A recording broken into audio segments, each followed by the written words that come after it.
the Aeneid lecture then. So I said that because contemporaneous with the Aeneid, it's written during the time of a very important figure whom you will have heard of among Roman emperors. His name is Caesar Augustus. You heard of that character? Maybe. Why is he important? Well, he's the emperor when Christ is born. It's that time. It's right then, and it's in the beginning of what we will call the Roman Empire. Rome goes from being a republic to a Roman Empire right under the governance of this particular emperor. And this emperor claims to be a god. So when Christians say that Caesar is, when they say that Jesus is Lord, they're actually echoing what the Romans said at the time, which is Caesar is Lord. That's exactly what they're saying. They're saying Caesar is Lord. Take a pinch of incense, put it on the altar, and say that Caesar is a god. And if you want to add to that Jesus is a god as well, you can take another pinch of incense. We're happy with that. But you must acknowledge that Caesar is Lord. You must do that. And Christians won't do it. Because they say there's only one Lord, and there's only one God, and there's only one name under which all heaven and earth bows. There's only one name. So they are disputing the polytheism of the Greeks and the Romans right there, and they see the importance of Christ's advent on the earth, and it's declared in their very earliest confession that Jesus is Lord. It's a direct response to Augustus Caesar. No, not this, but yes, this. This is why they get persecuted. They deny effectively the divinity of Augustus and the emperor. They deny his divinity. And so that it's an attack on his political power. There's a political dimension to it. It's not just theology. It's a very practical dimension. It means that they obey a lord over and above that of Caesar. The Romans won't have it. They won't have it. You can believe in as many gods as you want. You want to add Jesus to the pantheon? You can do that, but do not. But you have to worship all the gods, and particularly the emperor. You must do that, or else. And they won't do it. So that's the context here when the Aeneid is written. So let me just talk about the Aeneid then. And I said something about wanting to compare Homer to Virgil. And let's start with, some very obvious things, but still worth saying. First is that this work is written in Latin. That work was written in Greek, Homer. This work is written in Latin. That work, Homer's Iliad, Homer's Odyssey, was written in the Greek language in an ancient dialect that by the time we get to Plato, Aristotle, Socrates, sounds rather archaic. Probably sounds like Shakespearean English to the Greeks. It's using a very interesting type of language and also very specific type of diction. It's called dactylic hexameter. Only epic is written in dactylic hexameter. When you have that meter, that cadence, everyone knows you're presenting an epic. So there's a certain rhythm to the poetry that suggests epic, and so does the language. Virgil's going to copy that when he writes in Latin. He's going to use dactylic hexameter as well, because Homer did. And we'll see that the Roman epic in many ways is just an homage, it's a tip of the hat to the Greek epic. But it's more than that. It's a claim, and this is one of the features of the epic that we're going to note. As I said to you, I'm going to put you through a series of epics. We'll see that epics, as the tradition goes on, are going to not only compare themselves to the foregoing epics, but claim to be superior to their predecessors, insofar as the country in which they operate is superior to that of the past. So the Romans are going to claim that, unlike the Greeks' epics, which were about great men, Achilles, Odysseus, this is about not the greatness of a man, but about the greatness of Rome. It's about the greatness of a people, the people who now have an empire. And the empire of Augustus Caesar comprehends the whole of the known world. It's all over the Mediterranean and in North Africa, all throughout Europe, around what we now call the Middle East, and down across through northern Africa. That whole area around the Mediterranean is Roman, including Israel, of course. Israel, Palestine, one of the areas. And it's just a little backwater in the Roman Empire. It's of no significance whatsoever, politically. For the people of biblical faith, it's the most important place, but not for the Romans. It's just totally irrelevant. And there a little baby is born, which the Romans, the only reason the Romans are concerned is because the Jews are claiming, or some Jews are saying, this is the Messiah. Another, he's the king. Well, he's not just the king, he's a particular king related to a particular god, and the local governor is concerned that this is going to lead to political revolt. It's a threat to my political power. That's what he recognizes. He's right, by the way. There is a political threat at work there. But Aeneas, let me say something about Virgil here. Throughout the Aeneid, which we're looking at here today, throughout the Aeneid, Virgil, unlike Homer, describes the conflict of Greece and Troy as a conflict between Europe and Asia. So let me see here. This picture here is of Aeneas taking his old father over his shoulder and leaving the burning ashes of Troy. He begins here. The story, interestingly, begins in Troy as well. So there's another common point. The Iliad is over the Trojan War. This is the other side of the Trojan War. This is the defeated Trojans. What happens to them? We know what happens to the Greeks. They go back to Ithaca and Argos and Sparta and so forth, and Athens and wherever, all over the place. But the Trojans leave the burning city of Troy, and they also go somewhere. And this is the account. The account of the Romans goes back to the defeated side in the Trojan War. So as I say, that the battle that happened in Troy, which at one point was said just to be a legend for which there was no archaeological evidence, turned out to be a very real and very important historical event, not just for the Greeks, but for the Romans. And as we say, we now have archaeological evidence that there is a Troy that's just actually up the coast from where we thought it would be, but there is a place called Troy, and from there they went north, then south, around here, down here, to a place called Carthage. Now, Carthage in North Africa is the seat of Rome's historic enemies, the Carthaginian Empire. The battle between Rome and Carthage is the battle for supremacy of the whole Mediterranean. It takes place for centuries. The Punic Wars. There's constant battle between these two great empires, one in Rome and the other down in Carthage. That's going to be the backdrop of this. And so it's going to be a battle to some degree because the Carthaginians have come from, where is it here? I don't even see it here, but it's somewhere here. A little island off the coast of that. So they're new to Carthage as well. They will leave, what are they called? What is the name of the Carthaginians? Traders, forebears, the Phoenicians?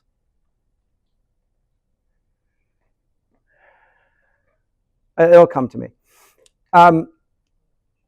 And the Trojans from Troy will eventually become the Romans.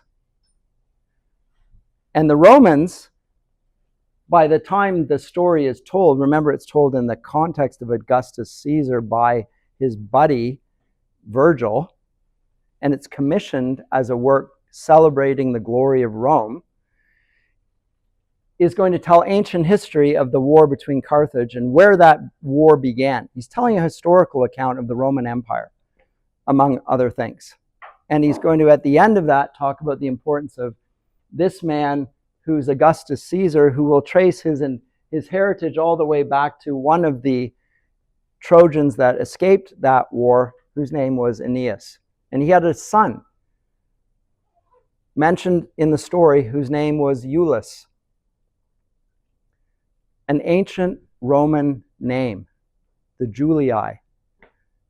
And Augustus claimed to be connected to Julius, the Julii, through his adopted father. His adopted father's name was Julius Caesar. Augustus's adopted father was Julius Caesar. Now, in the Roman familial understanding, you could adopt children as yours and you could make them your heirs if you wanted to, and this is what Julius Caesar did. Now, Julius Caesar was slain for wanting to be an emperor. This part of, if you want a little entry point of this, read Julius Caesar. Julius Caesar is slain by defenders of Roman republicanism. They don't want an empire. They don't want to be like the Persians. They don't want to be like the Carthaginians. They don't want to be like any of the ancient Near Eastern powers. They want to be republic. They want limited government. They want a buy-in from the nobility. They don't want a tyrant. Okay.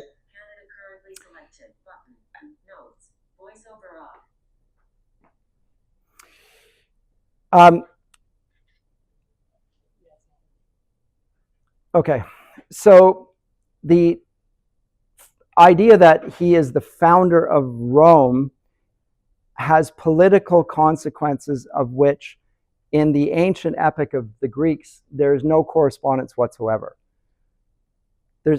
We get no sense that Odysseus and Achilles have a long historical lineage that will explain the significance of their deeds in light of the whole of the Greek people.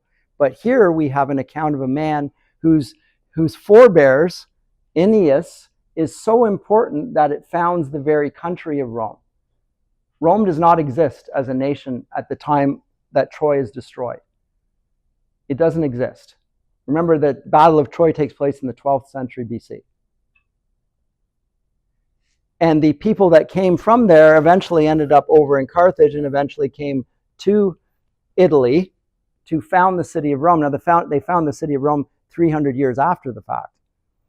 But the initial foray is done by Aeneas. Let me give a few other comparison and contrast with Achilles and with Odysseus, but particularly Achilles.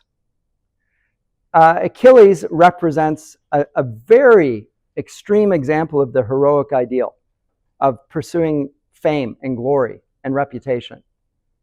He's willing to die as a young man rather than live and get his fame acknowledged by his city. He dies. He doesn't return to glory like Odysseus does. He goes down to the underworld. He is not happy with that. But that's not the Greek's standard account. The Greek standard account is this is a great hero. He lives for a life of fame. He's willing to die young. Whereas Odysseus is just as concerned with glory as Achilles, but his means of achieving it are very different. He's a cunning hero. He uses lies, deceit, treachery. He adopts disguises. He endures suffering and insults. Achilles would not suffer an insult from any man. He would strike you dead if you insulted him. Odysseus will take the insults and come at his glory by a different means. So they're very different in some ways, the two men. But both of them are presented as heroic paths for Greeks to model. So in certain respects, Aeneas is like both of those men. And this is why he's a complicated figure, I'm going to suggest to you. Like Achilles, he can be a warrior and merciless at that. And note that this is a 12-book epic, by the way. The Aeneid, it goes for 12 books. The Odyssey, how many books was that? Do you remember? 24. Same with the Iliad. Both 24-book epics. This is a 12-book epic. Aeneas, or Virgil rather, the author, is going to claim that his epic is superior to Homer's two epics. Both of them, by presenting his hero as equal to Achilles and equal to Odysseus. How does he do that? Well, in the first 6 books of the Aeneid, he presents Aeneas like Odysseus.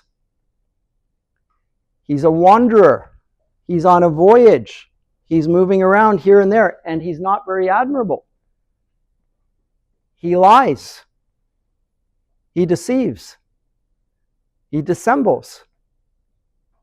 He betrays. Dido, famously, in Carthage, leaves her, although she thinks they're married. He leaves her behind for the glory of Rome. But he's like Odysseus. He's not an admirable character. Then he goes down to the underworld. When he goes down into the underworld, he goes down as a Trojan, a defeated man, a dissembler, a deceitful, a tricky, wayward, wandering fellow. When he comes up from the underworld, he emerges as a Roman. And he goes on then from Carthage to land here in Cumae and Laurentum and so forth. And he will then fight for the next 6 books battles and be like Achilles.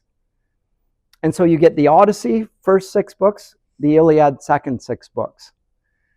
Virgil takes 12 books to write what Homer took 48 books to write. And he begins it in the same way. First line, Virgil.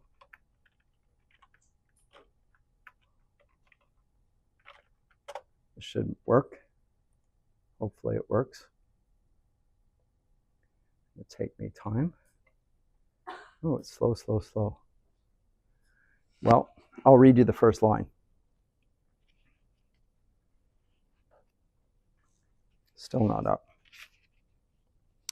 I sing of arms and of a man. Of arms is a reference to the Iliad, war, and of a man, Odysseus.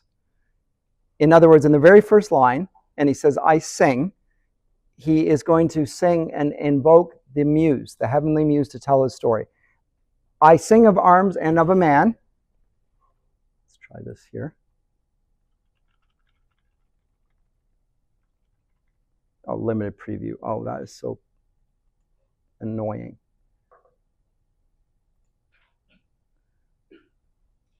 Is this going to be any better? No, it's going to do. Oh, my goodness. Okay, so I'm just going to use the text I have in front of me. I sing of arms and of a man. His fate had made him fugitive. He was the first to journey from the coasts of Troy. From the coasts of Troy as far as Italy and the Lavinian shores. Across the lands and waters, he was battered beneath the violence of high ones, for the savage Juno's unforgetting anger. And many sufferings were his in war, until he brought a city into being and carried in his gods to Latium. From this have come the Latin race, the lords of Alba and the ramparts of high Rome. Tell me the reason, muse. What was the wound to her divinity, so hurting her that she, the queen of gods, compelled a man remarkable for goodness to endure so many crises, meet so many trials? Can such resentment hold the minds of gods? It begins with invoking the muse, telling of the fact that our hero has angered one of the gods. In the Odyssey, we saw that the god was Poseidon. Here the goddess is Juno. Why is Juno angry with Aeneas? Well, it's because Juno is worshipped by the Carthaginians. And she knows that this figure of Aeneas is going to threaten the empire of the people that she favors. It's destined that the Carthaginians are going to be destroyed by the Romans. And so she's very angry at the dishonor done to her as a goddess, just to give it in brief. Looking backwards, it's telling it from the present sense. There's a battle between the gods. Now, who is the god of the Romans? This is also going to come out of the narrative here. Who is the goddess that the Romans favors the Romans? Remember, for the Greeks, it was Athena. I've just said for the Carthaginians, it's Juno. Yes, it is. For the Romans, it's Venus. Now, those 3 figures, those 3 goddesses, are prior to this story. and it's only mentioned very briefly at the end of the Iliad, involved in a story of which one of the three is the most beautiful. It's a golden apple. It happens. There's a golden apple that falls, and a beautiful man is asked which one of the goddesses is the most beautiful. And before he speaks, the three goddesses say, "If you will worship me, I'll give you this." One of them promises love. That's Aphrodite. Venus, same goddess, by the way. Different name, same goddess. Aphrodite, Venus, goddess of love, goddess of sex.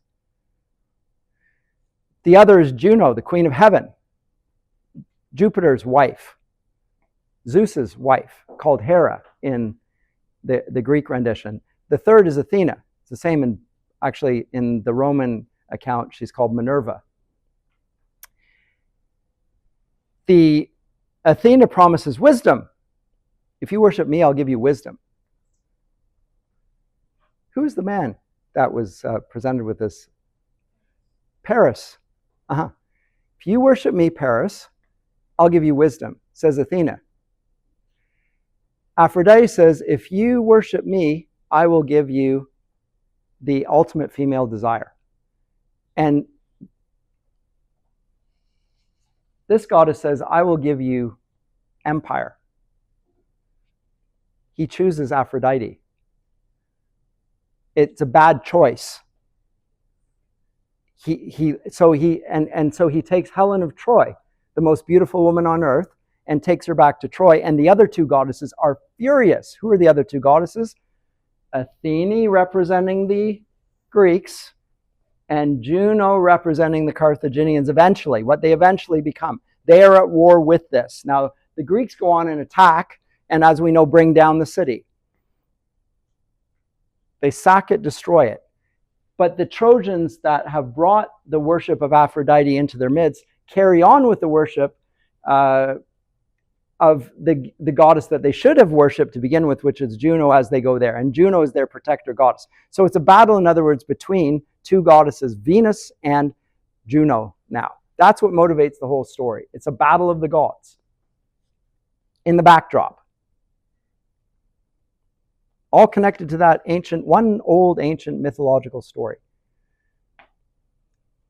And I think there's something in that story. You know, what do you think is the most important thing? Is it bodily pleasure? Is it wisdom? Or is it power?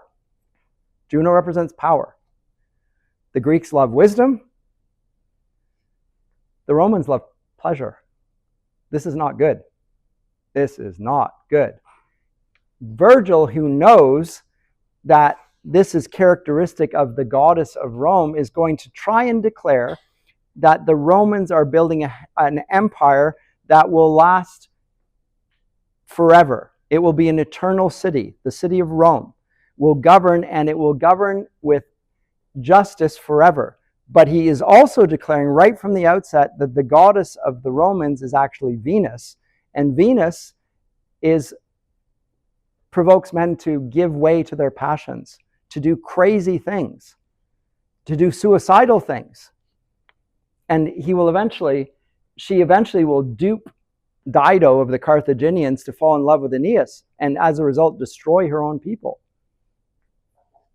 But that's what's going on. So there's a lot being said here, not just about three empires, but also motivations for actions. Are you motivated by sex? Are you motivated by power? Are you motivated by wisdom? That's also in the backdrop. Those are all represented by these different peoples. Now, the Greeks are renowned for wisdom, for which reason the Romans are very happy to learn from the Greeks. And the Romans purportedly are interested in power and government, and they're famous for this, but behind that is the goddess of Venus. And Virgil, knowing this fact, although he asserts that this empire is going to be an eternal empire and Augustus Caesar is going to be the bring in a golden age of eternal goodness, he actually disputes his own narrative while telling the narrative.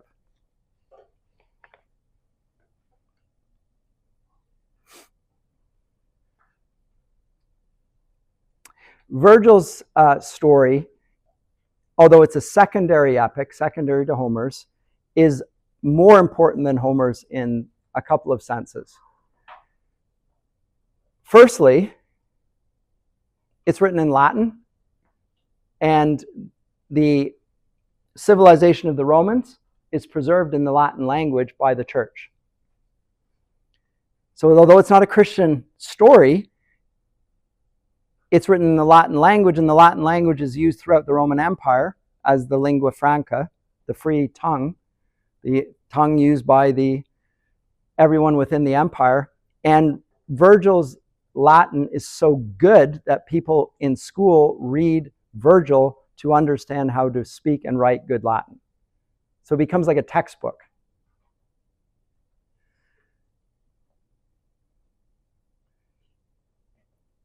So and his Latin was used even as a grammar style guide.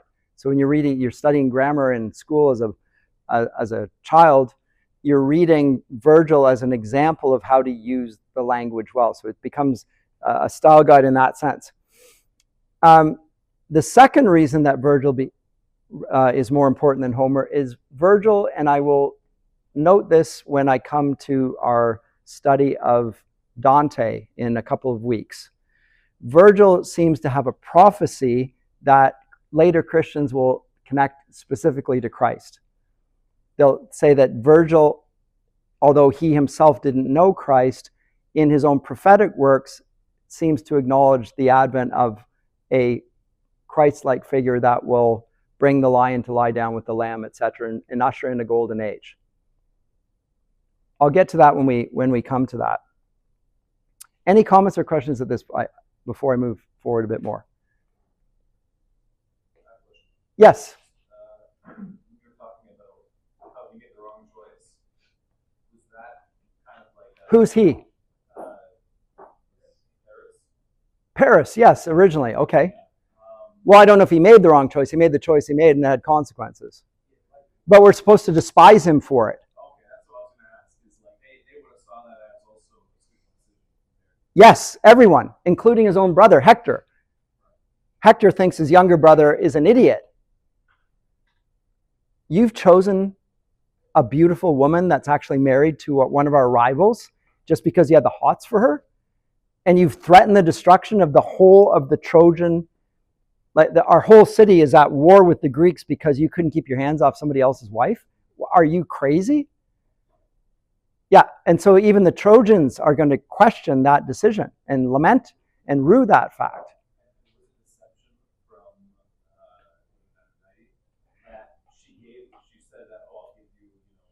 Well, she promised that all of his lusts would be satisfied. And she gives him the most beautiful woman. Well, who's the most beautiful woman? He doesn't even know. And she says, well, here she is. She just happens to be another man's wife, and it's also there's going to be political consequences for it, but she gives her to him, and he says, okay, this is great. And of course, once he gets her, his whole family is going to protect him because it's his brother. It's his son. We're going to draw ranks around him, even though this was the stupidest decision he could have ever made, and it's going to bring about the fall of Troy. Yeah. Yes.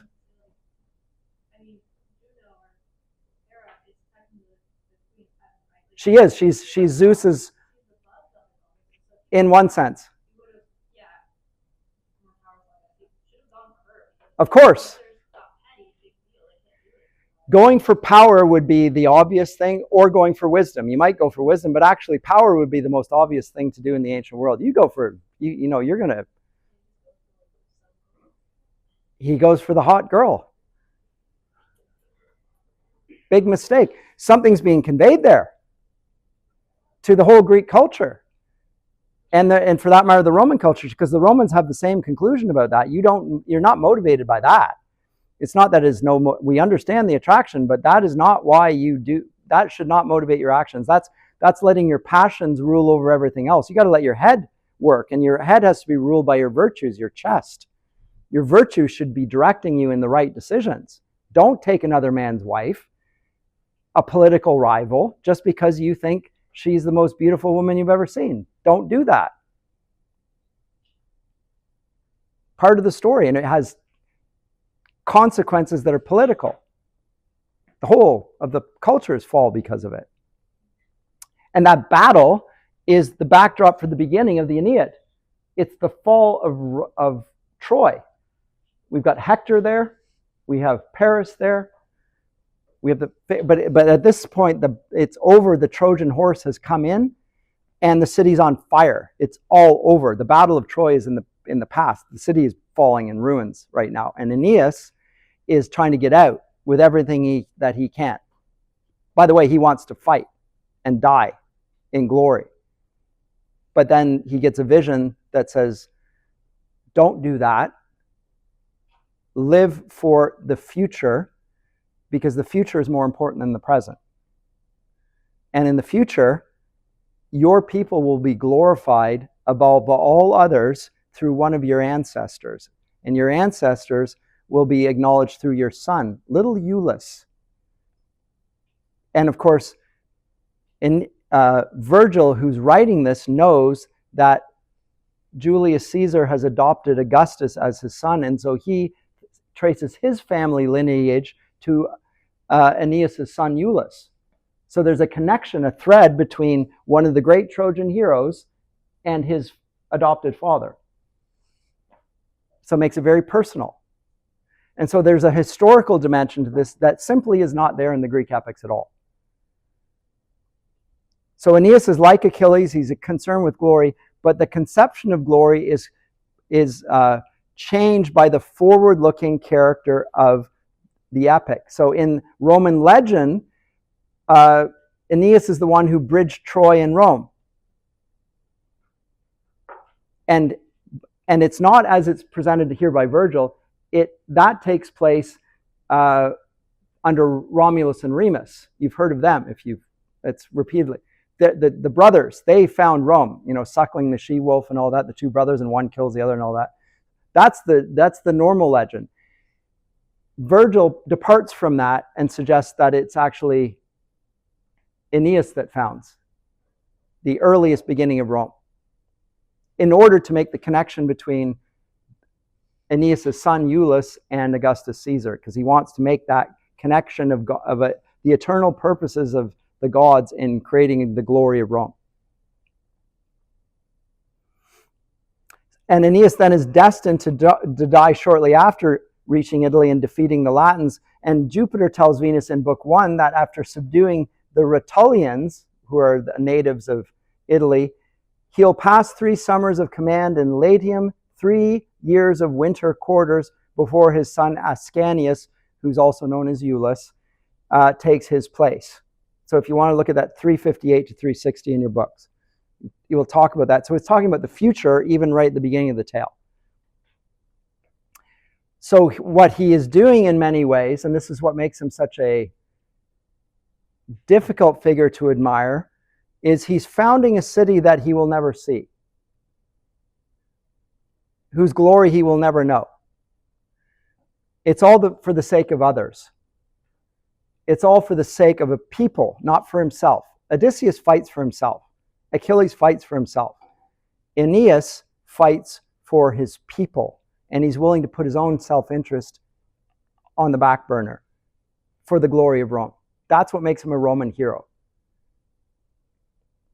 Not so admirable on the surface, because whatever it takes, that glory is more important than if you do something shameful.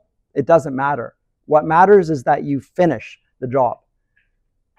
And so he's presented as a very unsympathetic character sometimes, Aeneas. Whereas Odysseus and Achilles are always admirable. We love them. What's admirable about Aeneas is that he is willing to deny himself and live for the glory of Rome. So it's the good of the people. And that's a Roman virtue. Doesn't matter if you die in battle, but if the glory of Rome succeeds, then we will succeed. So a very collective mentality. It's very different. Anyway. So in a sense, he is a bit like Abraham. So in the book of Hebrews, it says that Abraham left his land, the land of Ur, and looked forward to a city whose architect and builder was God. Here he's leaving his own city of Troy to found a country and found a city that he will actually never really benefit from. He's going to die at that. So he's a father figure. He is Father Aeneas in that sense for the Roman people. That's how he's being presented in this epic. So he's a different sort of character. Well, what are his virtues like then? Well, he's not swift-footed Achilles.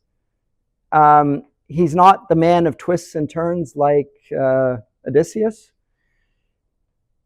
His outstanding quality, which is true of neither of the other Greek heroes, is this Roman word pietas, piety.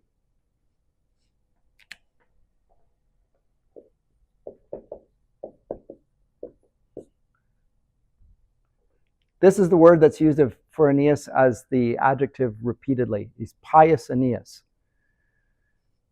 How do we recognize his piety? Well,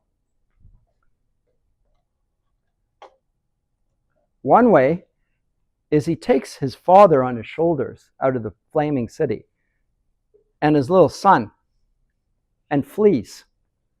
He's not going to die in battle. He's going to flee the city to protect his family. And he's also going to take with him something that we can easily overlook. He takes the household gods with him. Now, do you know what I mean by household gods? Often referred to in Scripture, the household gods. What's meant by the household gods? You see it in that film Gladiator, they depict it quite well. It's your ancestors that are in a little pouch. You carry them along with you, and you put them on the mantelpiece of the hearth in your home. By the way, do you know what the word for hearth or fireplace is in Latin? Focus. What's the focus of your home? It's the place where you put the household gods. It's where your ancestors are worshipped. It's where your family gathers around. Your family matters to the Romans. It's mentioned by the Greeks. They talk about whose father and son you are, but it's more important. Your familial lineage is really important to the Romans in the same way it is to the Hebrews. Right? This is Jesus, the son of Joseph.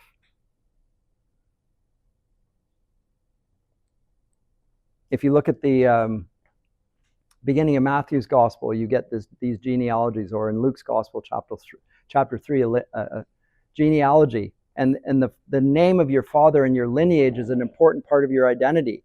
You are part of your family. You're part of a people group.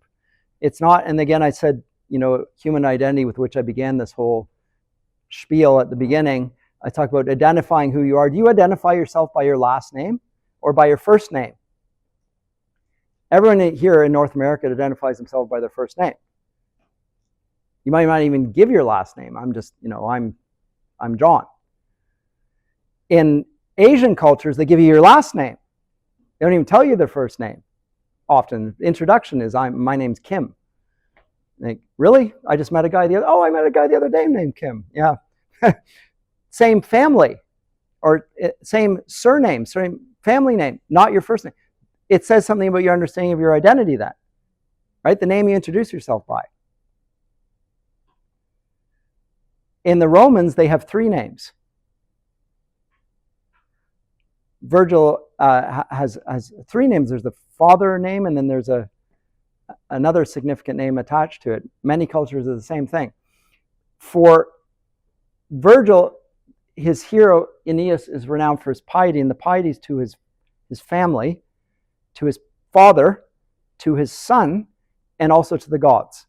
That's what is the characteristic feature of this man. He is pious towards his family, puts his family ahead of his own self-interest, and he puts the gods ahead of his own self-interest. That's his identity. It's still an identity. He doesn't have to be unique. Note that we always think we have to be unique. We have to be special. We have to be different than everyone else. That is not a Roman ideal. That's not a Greek ideal even, actually. It's not a Hebrew ideal. It's not a Christian ideal. It shouldn't be. You don't want to be unique. You want to have integrity. Well, to have integrity, you want to be found in Christ. He's your identity. I said that at the beginning. Your life is hidden in Christ and God. For you have died. It goes on to say that. You have died. And your life is hidden with Christ and God. Well, your identity then is no longer connected to your first name. It's connected to his name, because he's the King of Kings. He's the Christos. By the way, that's not his surname. It talks about the fact that he's the king. He's the anointed one. and you bear his image. Well, that means you're the sons and daughters of the King of Kings. That's your identity. But if you think the king can operate without relationship to the real king, then you're going to lose your way. So this is his characteristic feature, though, this piety, and it's the source of the English word piety. In Christian parlance, piety is a personal devotional relationship with God. We say somebody's pious, we talk about their Christian virtue and so forth. There are resonances of that here because, again, it's a relation to the gods, but it's also related to your family and to the world in which you were birthed, the people who brought you into being. Your mother and your father. Do not disrespect your mother or your father. It says so in Scripture even. Honor your father and mother that it might go well with you in the land. Right? Obey your parents. Ephesians 6, verse 3. And then fathers, bring your children up in the nurture and admonition of the Lord, the paideia and nouthesia. But the relational, familial, is part of Christian piety as well. If you're a Christian, you're obligated to honor your father and mother. Part of the 10 Commandments. Carries on. There are different ways of doing that.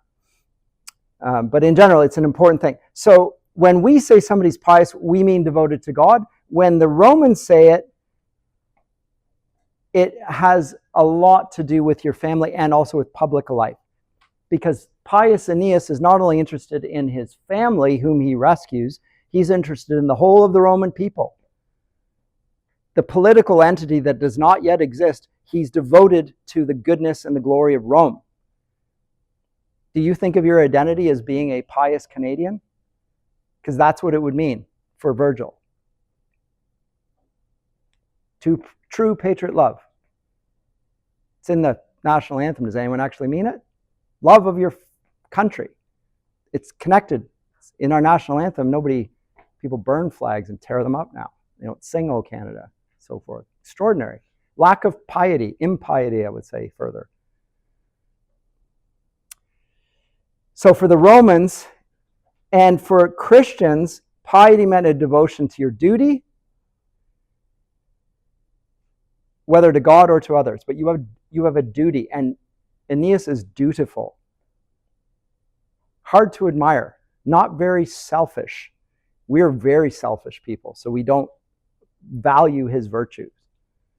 But the Romans do. This is Roman virtue, to put others, your people, ahead of all others.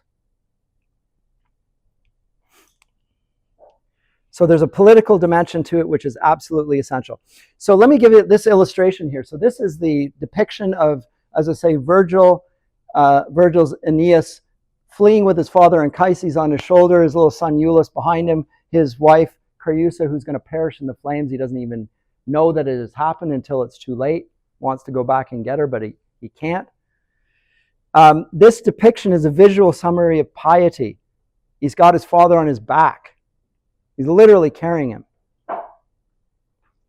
He's leading his son by the hand, little Ascanius or Iulus, and Creusa gets lost in the process. But he's in the other hand, he's got the gods of Troy. Got his little son in one hand, he's got the gods of Troy in the other hand. And he begins on his journey to found a new city.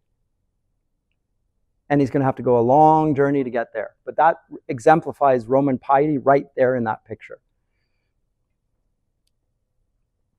Now, the fact that he carries the gods and the fact that they're the gods of the old city indicate that for Aeneas and Virgil, the religious and public dimension of piety are inseparable. It's not religion's here, politics is here.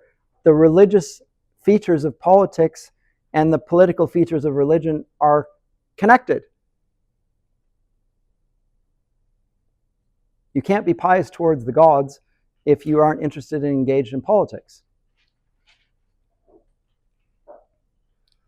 And this is true of the ancient world in general. Cities, including and maybe even especially Rome, were religious as well as political institutions. I've already said this is a feature of the Greek world as well. Remember, The tragedy was devoted to the gods. We have the Olympian Games. Everything is devoted to the gods. They literally mean that. We think it's just sort of, it's a gesture. They don't really mean it. They really mean it.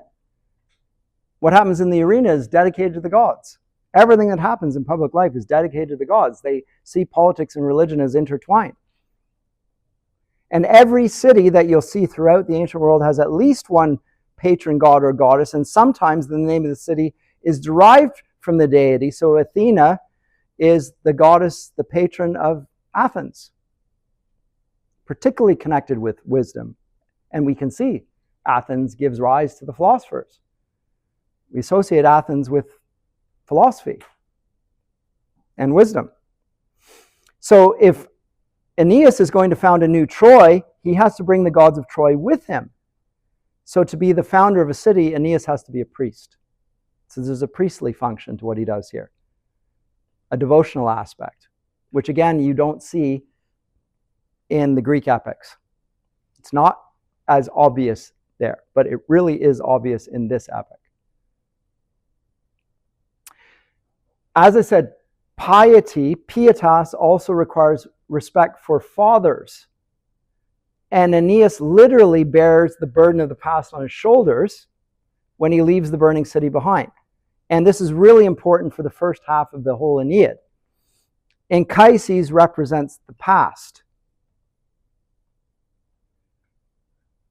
But he's also constantly cajoling his son to embrace the future. Don't worry about me, son. Think about what's going to come. Think about this. So his wise father is saying what's more important is not this guy, but this guy. And why this guy? Because this guy represents the future. It's a future-looking epic. What's to come is the greatness. Not what you're going to do, not who you are, but what they will do is important. So it looks forward in that sense. The piety towards the gods is represented by the political ideal, which exists in a historical continuity.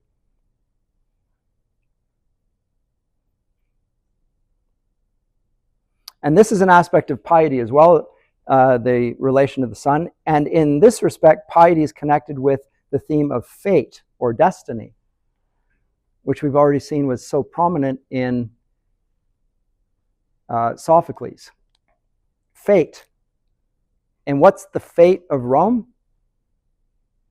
Well, we already know what the fate of Rome is to be. It's to govern this whole known world. No, it doesn't get any bigger. The entirety of the Mediterranean, all around it, and goes on upwards. It goes upwards into Germania. Eventually it goes up into Britain. Throughout France, throughout what will eventually become Spain, spreads further east. The whole world spreads out and comes under Roman dominance. And that becomes the Roman Empire. So Aeneas is fated. It's not just that it's an ambition for him. He is fated because of the goddess who rules over him, Venus. He is fated to be the founder of a people, and Rome is fated to be great. Now, what's interesting is Aeneas is initially reluctant to take on this role. He wants to die in Troy. He really has to be persuaded to leave and not die in glory, in battle. And he, through the first 6 books, and I'll get into them more in a second, at least the beginnings of it, he is always looking back to Troy. Boy, things were great back in Troy.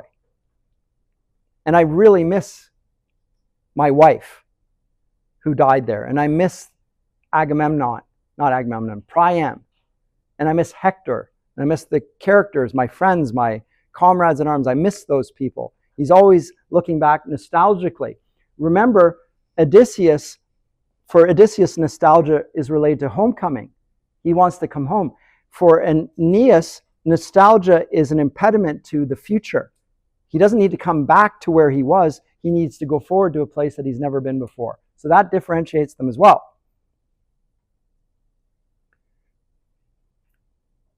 Now, only in book 6, when he goes down to the underworld and gets a vision of the glory of Rome in the future, then he is willing to set Troy aside and become a Roman.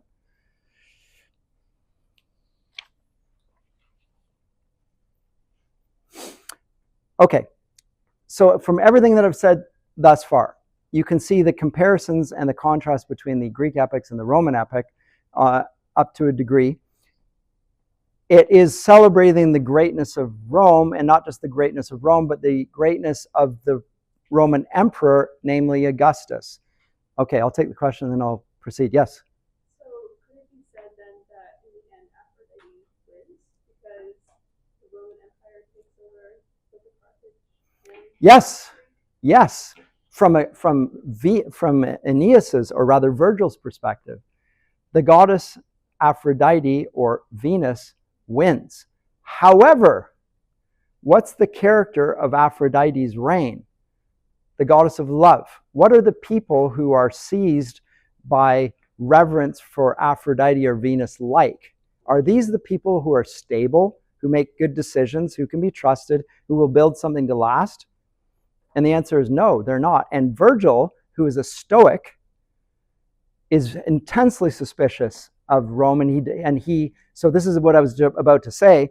It's a celebration of Augustus. It's going to talk about the Golden Age, and the Roman Empire is going to, when all wars have ended. By the way, they have ended under Augustus Caesar. It's called the Pax Romana.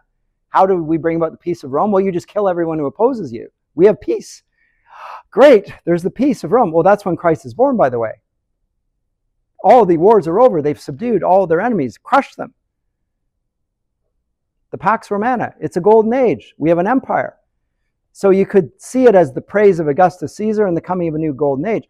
But on the other hand, because it's devoted to Venus, and she's the goddess behind that, the Augustan view is never going to hold.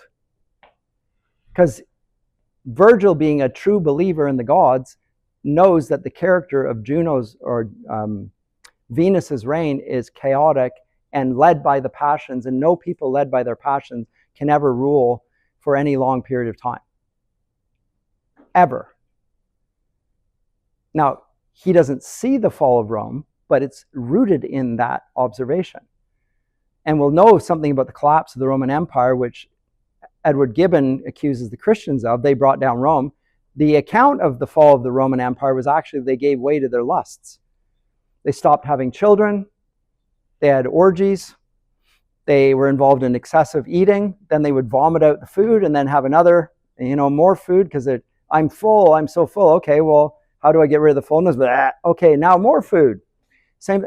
And they stopped having children. They abandoned Roman virtues because they'd succeeded. They had achieved everything.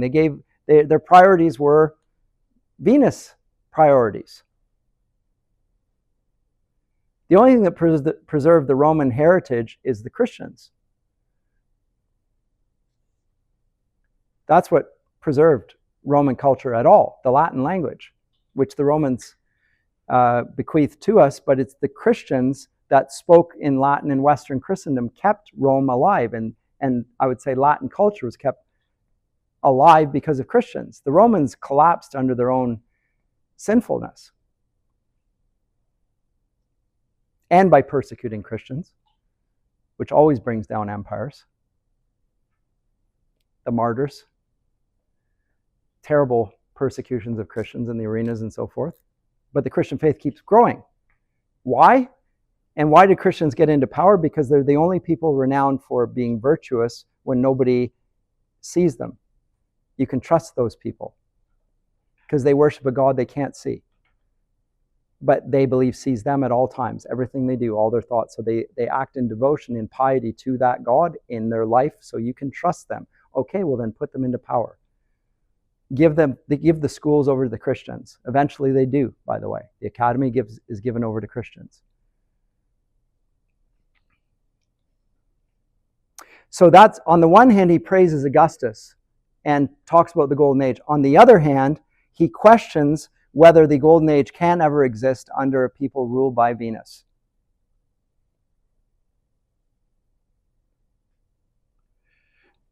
And the problem is that human nature is not only ruled by fate, Virgil adds a different dimension. It's also ruled by furor. This is a Latin word there. So pietas, fatum, and I'll give it in furor, rage, passion, anger, violence. And when the furor comes, war is a sort of a chaotic insanity that ensues. And we will see that even Aeneas, who is supposed to be the great hero, is overcome by rage at various points. Even in subduing his enemy in Turnus at the end of book 12, he gives in to rage. Runs him through with a spear, even though he's on his knees begging for mercy. Not very admirable, but he gets the job done. Now, Virgil is a stoic. He wants to avoid violence. He wants to avoid the rule of the passions. He wants to avoid anger, rage, and so forth. Stoics always throw themselves into public life and try and support, and they try and prevent wars from happening. Because wars, the Stoic prizes what happens in the soul as opposed to what happens in the body. But if your body, let's put it this way, if you have a toothache, are you thinking about anything else? You ever had a bad toothache? What else do you think about? Or a headache? What do you think about? Nothing. You can't. The pain overwhelms you. He's aware that the body is, in a sense, an enemy to his own soul then. And so the Stoics always try to avoid violence and being upset by the world by detaching from it. That's their recipe. They detach themselves from life around them. They value equanimity, the balance of the soul within you. It's a spiritual value, but it's opposed to the body. And it leads to a sort of Gnosticism in the early church as well. Spiritual over physical. That's Virgil, though. That's Virgil, from his vantage point, he's a Stoic, just like Marcus Aurelius is.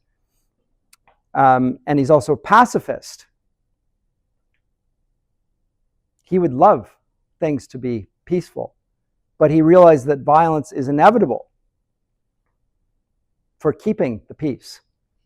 But he doesn't think that people that are going to achieve the golden age through violence can ever keep it through peace. They will be drawn into battles again and again and again. So this is not the golden age, in other words.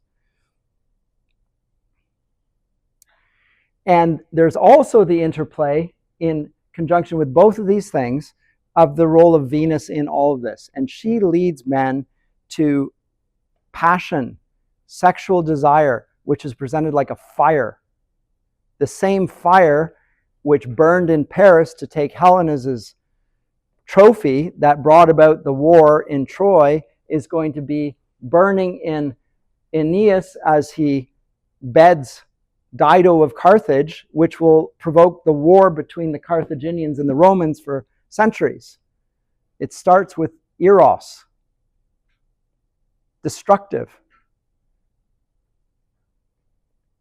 subversive, chaotic. The rule of Venus can never result in order and justice, ever. It will destroy everyone. So as I say, Aeneas is not the most obvious or likable hero. He's a hero of self-restraint. He puts others ahead of himself. That is admirable, but still. Okay, so books 1 to 4. I'll talk about this briefly. I've got a couple minutes here. Really, it's the Dido story. It's the story of how we get from here over to here.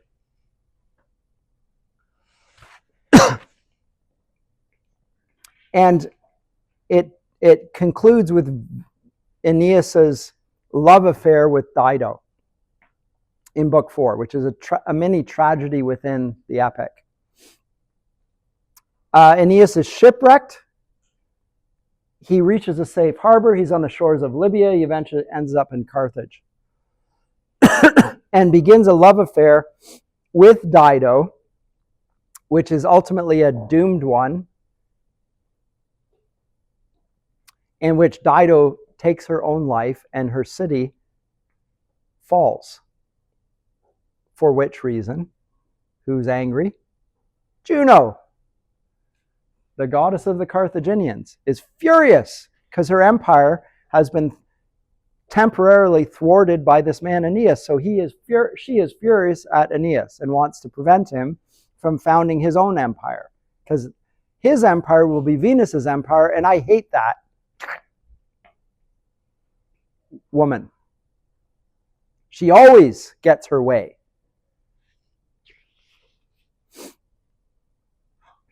So this is a doomed love affair. Carthage falls within her, and again the Carthaginians become the eternal enemy of Rome. And so Virgil provides a framework for the account of the fall of Troy, which is very much parallel, and it's told by Aeneas, by the way, very much like when Odysseus tells his story to the Phaeacians. Same sort of thing here at the beginning.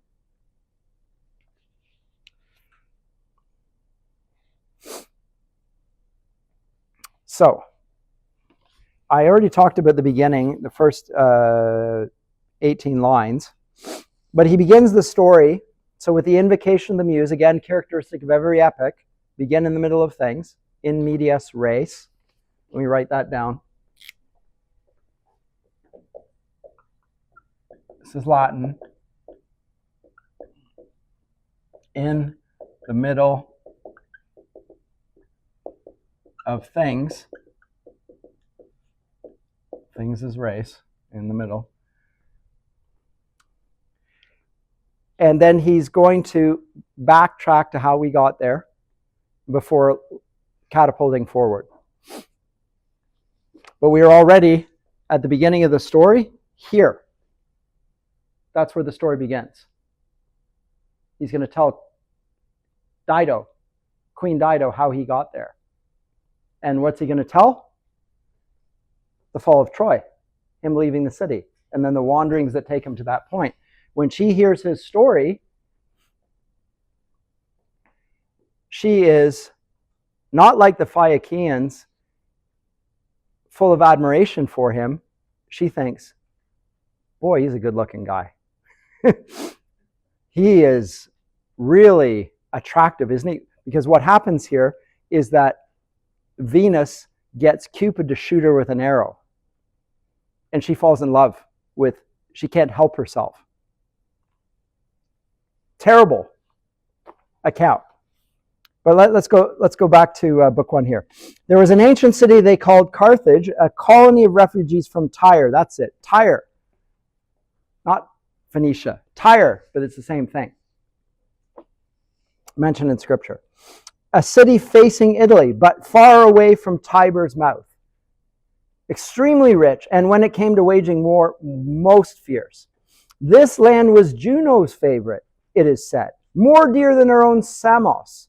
Here she kept her chariot and armor. Even then the goddess had this hope and tender plan.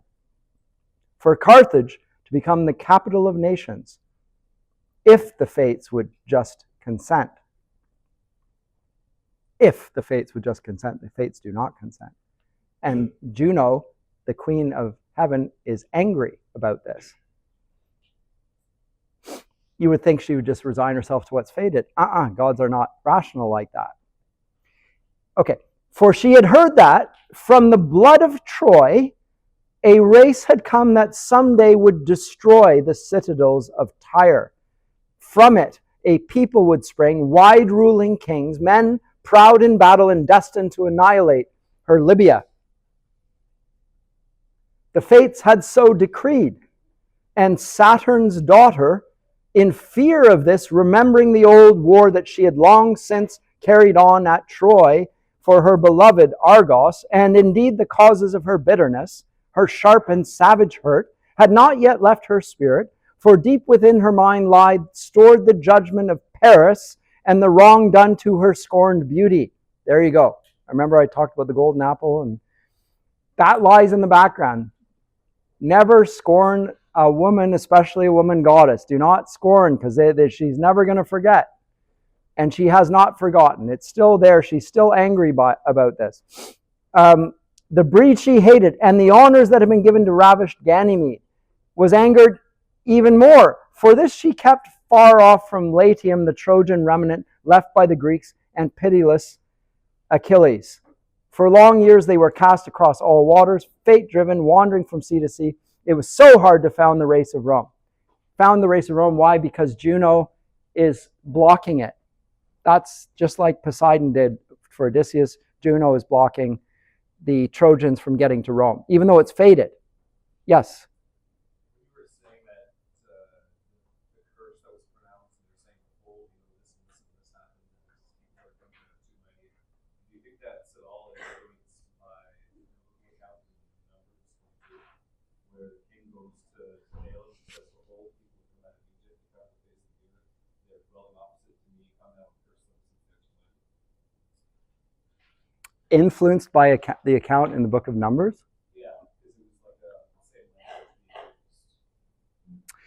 It's the same language being used, but I rather doubt that it's an influence, that there's a clear parallel there, but I don't think it